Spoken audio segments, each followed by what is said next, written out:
Hello my lovely students, कैसे हैं आप सभी। देखिए, हमारी जो WH फैमिली की जो मैंने सीरीज चला रखी है उसमें हमने कई सारी चीजें पढ़नी है। ठीक उसी WH फैमिली की से ही हम लोग आज एक और नई चीज सीखेंगे जिसको हम बोलते हैं, जैसे कि जब हम समय की बात करते हैं, जब भी हम समय की बात करते हैं तो समय में जैसे एक हमारा छोटा समय होता है और एक हमारा बड़ा समय होता है। जब भी हम छोटे समय की बात करते हैं तब हम वहां पे व्हाट टाइम का यूज करते हैं। किसका करते हैं? What time. और जब कभी भी हम बड़े समय की बात करते हैं तब हम यूज करते हैं व्हेन का। किसका? व्हेन का। तो चलिए, without wasting any time, let's begin. देखते हैं, सबसे पहले हम बात करेंगे व्हाट टाइम की। होता क्या है, जैसे कि जब हम कभी छोटे समय की बात करते हैं, ठीक, जैसे कि मैंने आपसे पूछा कि आप किस टाइम उठते हैं, ठीक है, आप किस टाइम उठते हैं, तब हम वहां पे व्हाट टाइम का यूज करते हैं। तो आपने सिंपल से पूछते हैं कि what time do you leave the bed, यानी आप अपना बेड बिस्तर कब छोड़ देते हैं। तो what time do you leave the bed, इस तरीके से हम लोग पूछ लेते हैं। तो मैंने आंसर दे दिया, मैंने कहा कि आई leave the bed eight sharp 6 o'clock। मैंने कहा मैं बिल्कुल ठीक 6 बजे उठ जाता हूं। तो एट शार्प कहां, किसका यूज करेंगे? एट शार्प का। तो मैंने कहा आई leave the bed eight sharp 6 o'clock। इस तरीके से हमने आंसर दे दिया। या मैंने कह दिया कि मैं भोर में उठता हूं। भोर भोर बोलते हैं डॉन को, ठीक है। तो मैंने कह दिया I leave the bed at dawn. Dawn समझते ना, तो भोर होता है, सुबह का बिल्कुल प्रातः काल की वेला, उसमें कहते हैं हम लोग। या हम लोग कह देते हैं कि मैं उठता हूं सुबह जल्दी, यानी आई leave the bed early morning. कैसे बोलेंगे? आई leave the bed early morning. इस तरीके से हम लोग इसका यूज कर लेते हैं। और भी चीजें होती है, बच्चों से जब हम पूछते हैं कि आप किस टाइम स्कूल जाते हैं, तो what time do you go to school. मैंने आंसर दिया, मैंने कहा I go to school at 7 o'clock। क्या बोलेंगे? I go to school at 7 o'clock। Time से पहले एट लगा यूज करते हैं, इसलिए मैं एट का यूज कर रहा हूं। तो बहुत ही सिंपल था, देखा आपने, और इजिली आप इसको सीख भी गए होंगे। अब हम बात करते हैं व्हेन की। किसकी करेंगे? व्हेन। जब हम किसी बड़े टाइम की बात करते हैं, जब हम किसी बड़े टाइम की बात करते हैं, यानी बड़े समय की बात करते हैं, तब हम वहां पे व्हेन का यूज करते हैं। जैसे जैसे एक व्यक्ति था जिसने मुझसे कहा आके कि मैं जो हूं, मैं दिल्ली जाऊंगा, मैं दिल्ली जाऊंगा। तो मैंने कहा ठीक है, आप जाएंगे। फिर वो आया कि मैं दिल्ली जाऊंगा, उसने मुझसे फिर बोला, ठीक है। तो जब वो बोलेगा कि मैं दिल्ली जाऊंगा, यानी कि I will go to Delhi. कैसे बोलेंगे? I will go to Delhi. तो सिंपल सा क्वेश्चन जब करेंगे तो हम विल से ही क्वेश्चन करेंगे। मैंने कहा will you go to Delhi, कैसे बोलेंगे? Will you go to Delhi. तो उसने आंसर दे दिया कि I will go to Delhi. मैंने तुरंत पूछा कि भाई दिल्ली कब जाओगे आप। तो सिंपल सा हो गया कि when will you go to Delhi. कैसे बोलेंगे? When will you go to Delhi, ठीक है।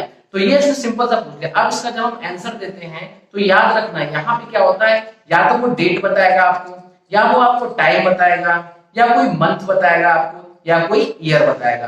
तो यहाँ पे सब डिफरेंशिएट हमें सिंपल ये करना होता है कि जब हम यानी कि दिन की, या जब हम दिनांक की बात करते हैं, यानी जब हम डे या डेट की बात करते हैं, तब हमें वहां पे यूज करना पड़ता है एक प्रपोजिशन होती है जिसको बोलते हैं ऑन। क्या बोलते हैं?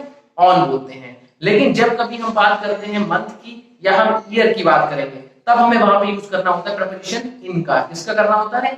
इनका। तो देख रहे हैं ना, हमने सिंपली दोनों चीजों का डिफरेंशिएट कर दिया है और इजीली इसको समझ भी लिया है। तो कैसे हम इसका यूज करेंगे? जैसे उसने कहा था कि when will you go to Delhi, तो मैंने कहा कि मैं जो दिल्ली जाऊंगा, मैं जाऊंगा 4 तारीख को। अब वो 4 तारीख किसी की भी हो सकती है, वो 4 तारीख नवंबर की भी हो सकती है, वो 4 तारीख दिसंबर की भी हो सकती है, कोई भी मंथ की डेट हो सकती है। तो मैंने कहते कि मैं 4 तारीख को जाऊंगा, तो I will go to Delhi, I will go to Delhi. अब मैंने यहाँ पे क्या है, डेट बतानी मुझे, मैंने 4 तारीख, डेट से पहले ऑन आता है।